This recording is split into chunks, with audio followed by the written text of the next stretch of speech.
Malaysia Airlines Flight MH370 took off from Kuala Lumpur just after midnight, heading for Beijing. There were 239 people on board, people with families, stories, dreams, plans. It was a typical flight, nothing out of the ordinary, but that flight never made it. It vanished. No trace, no warning, no explanation. And honestly, who just loses a whole plane in this day and age, right? We've all seen wild theories and endless headlines about Flight MH370. But now, forget the guesswork. After 11 long years, an underwater drone may have finally shown us the truth. But where was the plane hiding all this time? Why did we never find it before? And what makes this drone so special? You'll want to sit tight, because the final clue it uncovered might just blow your mind. Now, let's rewind to the timeline of events, because that's where things get real eerie. The plane, a Boeing 777-200ER, was cruising peacefully at 35,000 feet by 1:01 a.m. Everything seemed smooth, normal, textbook even. At 1:07 a.m., a routine data system called ACARS sent out its last message. No red flags, just your average, "Hey, we're good, heading to Beijing" kind of message. Then, at 1:19 a.m., the pilot, Captain Zahari Ahmad Shah, made his last radio call. "Good night, Malaysian 370. Can you imagine? That's the last thing anyone ever heard from that plane. 2 minutes later, boom! The transponder, which helps radar keep track of the aircraft, was deliberately turned off. Deliberately. That's the part that makes your skin crawl a little. Not a malfunction. Not turbulence. Someone switched it off. But here's where it gets even more haunting. Civilian radar lost it completely. But military radar? Oh, they kept watching. The plane didn't just disappear into thin air. Nope, it made a mysterious westward turn, cutting right across the Malay Peninsula, flying like it had a mind of its own. By 2:22 a.m., it was picked up one last time, some 200 nautical miles northwest of Penang Island. And after that, radio silence, literally. Yet weirdly, the satellite systems kept picking up tiny little pings from the plane for hours afterward. Between 3:41 and 8:19 a.m., the aircraft's satellite data unit kept responding to automated signals. The final signal, what they call a log-on request, was recorded at 8:19 a.m. That was probably just before the plane ran out of fuel and, well, crashed into the Indian Ocean, they believe. But believe is the key word here, because no one actually saw it happen. And you would think that with all our satellites and fancy radar and global connectivity, they'd track it down in minutes, right? No, not even close. The first few days were honestly a mess. Everyone was looking in the wrong place, the South China Sea, because that's where they thought the plane had gone missing. Meanwhile, it had already veered off course. The Malaysian search and rescue team didn't even kick into gear until after 6:30 a.m., 4 hours after the plane had gone silent. By 7:24 a.m., Malaysia Airlines made its first official statement, but by then, the chaos had already started brewing. Once they figured out that weird westward turn, the search moved dramatically. From the South China Sea, efforts spread out into the Strait of Malacca and the Andaman Sea. But it was quickly clear this was no ordinary search. It turned into one of the largest and most expensive aviation hunts ever. And the numbers? Insane. We're talking 29 planes, 6 helicopters, 18 ships, and help from 26 countries. Even satellites got involved, 20 of them from China alone. At one point, they were combing through an area nearly 7.7 million square kilometers. That's like trying to find a needle in 10 haystacks, scattered across an endless ocean. By March 15th, Malaysia's Prime Minister Najib Razak stood before the world and confirmed what everyone feared but couldn't believe. MH370 did indeed turn back. The plane had kept flying for hours after it dropped off the radar. Satellite data showed 2 possible paths. Either it flew northwest towards Central Asia or southwest into the southern Indian Ocean. And in this case, this particular piece of the plane had taken about 1.5 years to float all the way across the Indian Ocean. And sadly, the more they looked into it, the more it pointed to the southern Indian Ocean, a place so remote and brutal that just reaching it was a mission in itself. Now, imagine the families during all this. In Beijing, loved ones gathered in designated centers, desperately waiting for news, any news. Some were sobbing, some were angry, all were heartbroken. Malaysia Airlines scrambled to provide support, deploying senior staff and caregivers, even offering financial help. But you know how grief and confusion go, nothing feels like enough. And to make matters worse, behind the scenes, the international collaboration had its cracks. Countries were reluctant to share military data, probably because of national security stuff. Satellite info was delayed, and some nations were openly worried about China flexing its military muscle during the whole thing. So while it looked like the world was coming together, it wasn't all smooth sailing. Then came March 24th, a date that broke 1,000 hearts.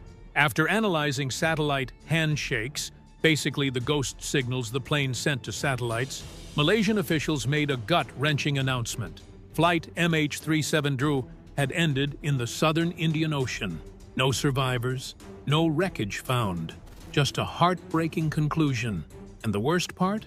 Some families didn't even get a phone call. They got text messages. Can you imagine losing someone and being told over text that they're gone forever? It was devastating. And yet, the story didn't end there. Because what followed was years of searching, speculation, theories, and heartbreak. People started asking questions. Big ones. Was it hijacked? Was it a mechanical failure with a bizarre twist of fate? Theories flew like wildfire, from the plausible to the absolutely bonkers. And honestly, who could blame them? When you lose a plane without a trace in an age of Google Maps and live tracking, your brain has to fill in the blanks somehow, right? So here we are, all these years later, and the wreckage? Barely anything. A few pieces washed up on distant shores like Reunion Island and Madagascar, but the full plane never recovered. It's like the ocean swallowed it whole and locked away the answers. And the families? They're still waiting, still hoping for closure. Because how do you move on from something that ended without an ending? Honestly, the MH370 mystery feels like one of those real-life unsolved puzzles that keeps scratching at the back of your brain. It's not just about a missing plane. It's about the lives that vanished with it, the questions left behind, and the strange realization that sometimes, even in our ultra-connected world, things can still just disappear. And you can't help but wonder, what really happened that night up in the sky? For 11 years, Flight MH370 has been the biggest mystery in aviation, until now. An underwater drone just revealed something game-changing. But what exactly did it find? Why is the ocean suddenly giving up its secrets? And could this finally bring closure to the families who've waited so long? Keep watching till the very end, because the last few moments are where everything finally clicks into place. The evolution of the search. Right after the MH370 plane disappeared, everyone jumped into action. Or, well, tried to. But there was already a huge hiccup. The Kuala Lumpur Aeronautical Rescue Coordination Center didn't even get activated until around 5:30 in the morning, over 4 hours after the last contact with the plane. 4 hours. Like, think about how much can happen in 4 hours. That's enough time to fly across multiple countries. So the clock was already ticking, and they were behind before they even got started. At first, the search teams were looking in totally the wrong place, the South China Sea and the Gulf of Thailand. That's where they thought the plane had gone down.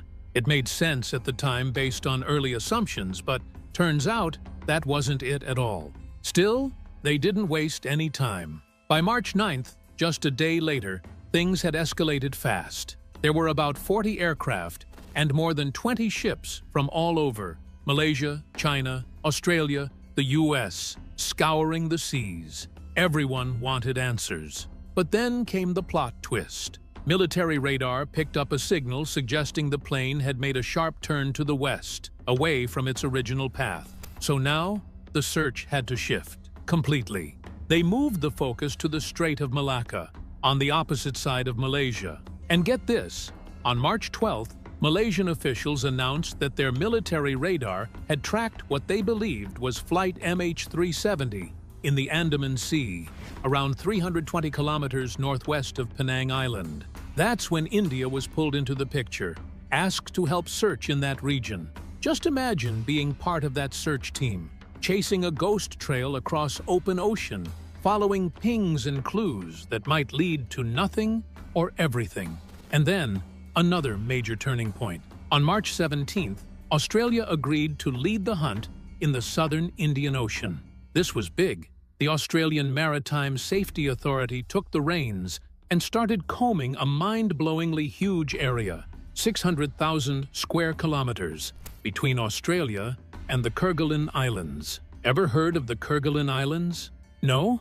Exactly. They're so remote that Australia's Prime Minister at the time, Tony Abbott, described the area as close to nowhere as it's possible to be.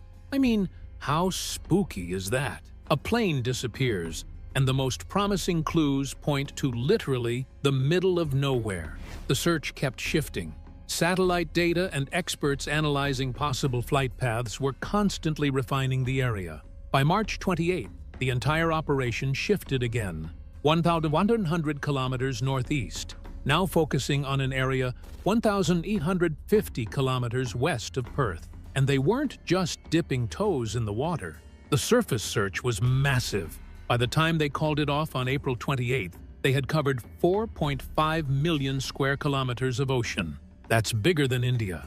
All that, and still, no trace of the wreckage. At this point, they realized, if it's not on the surface, it has to be underwater. So, the next phase began, going deep, really deep. The Ocean Shield vessel was brought in, armed with a towed pinger locator called the TPL-25. Basically, they were listening for any ping from the plane's black box underwater. They focused on a 240-kilometer stretch of the ocean floor that they believed might be the crash site. Between 2014 and 2016, they didn't just search blindly. They used state-of-the-art echo sounding to map 279,000 square kilometers of ocean floor. That's uncharted territory, and the data they collected was unlike anything ever done before in that part of the world. But for all that effort, nothing turned up. No wreckage, no black box, no major pieces of the plane. For 2 years, it was like trying to find a needle in a haystack the size of a continent. Then, finally, on July 29, 2015, something changed. A piece of the wing, called a flaperon, washed up on Réunion Island, a tiny little dot in the Indian Ocean. The wing part, suspected of belonging to that missing Malaysian Airlines jet, is now in a lab for analysis. That was the first confirmed piece of MH370. Can you imagine the bittersweet feeling of that discovery?